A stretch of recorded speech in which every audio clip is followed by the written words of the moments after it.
बरसात की हल्की फुहारों ने पूरे गांव को एक मीठी ठंडक दे रखी थी। मिट्टी की खुशबू हवा में तैर रही थी और ढोल नगाड़ों की हल्की आवाजें अनामिका की विदाई का संकेत दे रही थीं। लाल जोड़े में सजी, पलकें झुकाए, मेहंदी की महक से भरी हथेलियां लेकर वह अपने नए जीवन की ओर जा रही थी। उसे नहीं पता था कि वह किस घर में जा रही है, किस आदमी के संग उसे अपनी पूरी जिंदगी गुजारनी है। लेकिन दिल में कहीं एक उम्मीद भी थी कि शायद वहां उसे अपनापन मिलेगा। अर्जुन, उसका नया पति, गांव का सबसे शांत लेकिन दिल से बेहद गहरा इंसान। जब से उसने अनामिका को देखा था, बस एक ही बात मन में थी। काश एक दिन वह उसके चेहरे की मुस्कान का कारण बन सके। हवेली के बड़े आंगन में जैसे ही गाड़ी रुकी, बरामदे की छाया में खड़ी औरतों ने स्वागत किया।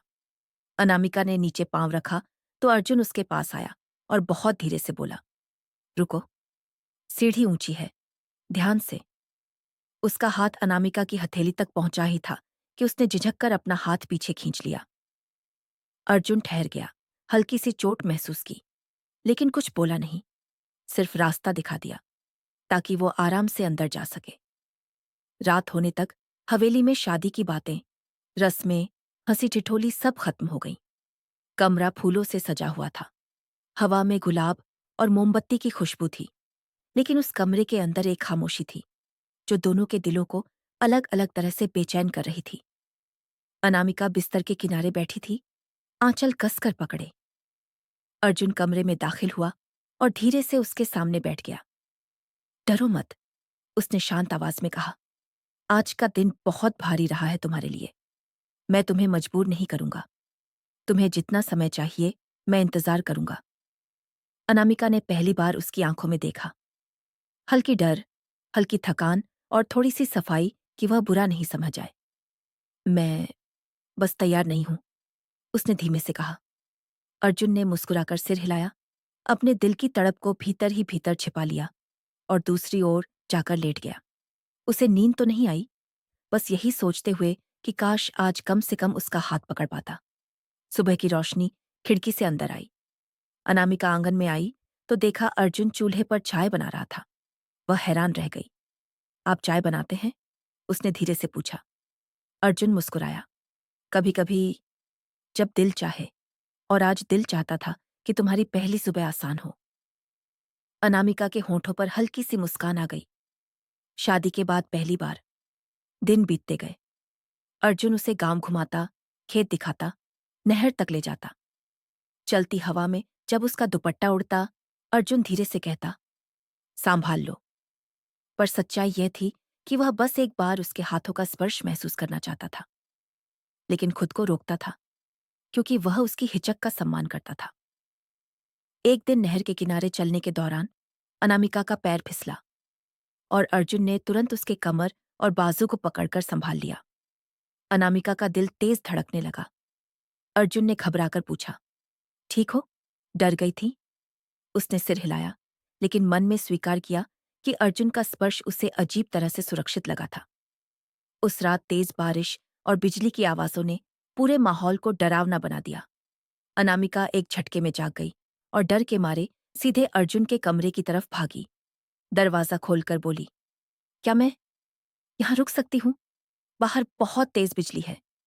अर्जुन ने उसे ऊपर से नीचे तक देखा। वो भीगी हुई, कांपती हुई, बेहद असहाय लग रही थी। उसने चादर उसकी ओर बढ़ाई। आ जाओ, डरो मत। अनामिका उसके पास बैठ गई, बहुत पास। कुछ सेकंड की चुप्पी के बाद उसने धीरे से अपना हाथ अर्जुन के हाथ पर रख दिया। अर्जुन की सांसें एक पल को अटक गईं। तुम ठीक हो? उसने बहुत धीरे पूछा। अनामिका ने कांपती आवाज में कहा, अर्जुन, अब मुझे आपसे डर नहीं लगता। यह सुनकर अर्जुन की आंखों में एक नरम चमक आ गई। वह कुछ कहना चाहता था, लेकिन चुप रहता है। तभी अनामिका धीरे से उसकी तरफ सरकती है और अपना सिर उसके कंधे पर रख देती है। अर्जुन को अपनी धड़कनें भी सुनाई देने लगती हैं। वह बहुत धीरे हाथ बढ़ाकर उसके सिर पर रख देता है। अनामिका उसकी सांसों के पास पिघलती चली जाती है। आज आप मुझे छोड़िएगा मत, वह फुसफुसाती है। अर्जुन की आंखें भर आती हैं। वह उसे बहुत सावधानी से, बहुत प्रेम से अपने सीने से लगा लेता है। आज पहली बार उनके बीच किसी डर की जगह सिर्फ गर्माहट थी, सिर्फ भरोसा और एक गहरा, शांत, सच्चा अपनापन। सुबह जब धूप कमरे में आई, अनामिका अर्जुन के सीने पर सिर रखे सो रही थी। अर्जुन उसे ऐसे देख रहा था जैसे जीवन की सबसे खूबसूरत सुबह सामने हो। अनामिका ने आंखें खोली और मुस्कुराते हुए कहा, मुझे लगता है मैं आपको कल से ही दिल में जगह देने लगी थी। अर्जुन हंस पड़ा।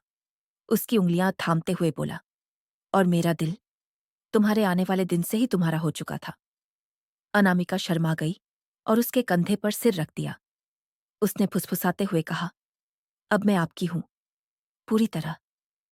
अर्जुन ने उसे अपने बाहों में उठाकर गले से लगा लिया। हवेली में उस दिन पहली बार ऐसा लगा जैसे दीवारें भी मुस्कुरा रही हों। समय बीतता गया। अनामिका इस घर की जान बन गई। अर्जुन उसके सपने पूरे करने में लगा रहता और अनामिका उसके दिल को पढ़ने में। रातें अब खामोश नहीं थीं। अब उनमें दो दिलों की धड़कनों का संगीत था और दो लोगों का गहरा सच्चा प्रेम। गांव के लोग कहते थे, अर्जुन और अनामिका की जोड़ी तो भगवान ने अपने हाथों से बनाई है। और वो दोनों हर दिन एक दूसरे को नए सिरे से प्यार करना सीखते रहे, बिना डर, बिना दूरी, सिर्फ दिल की सच्चाई के साथ।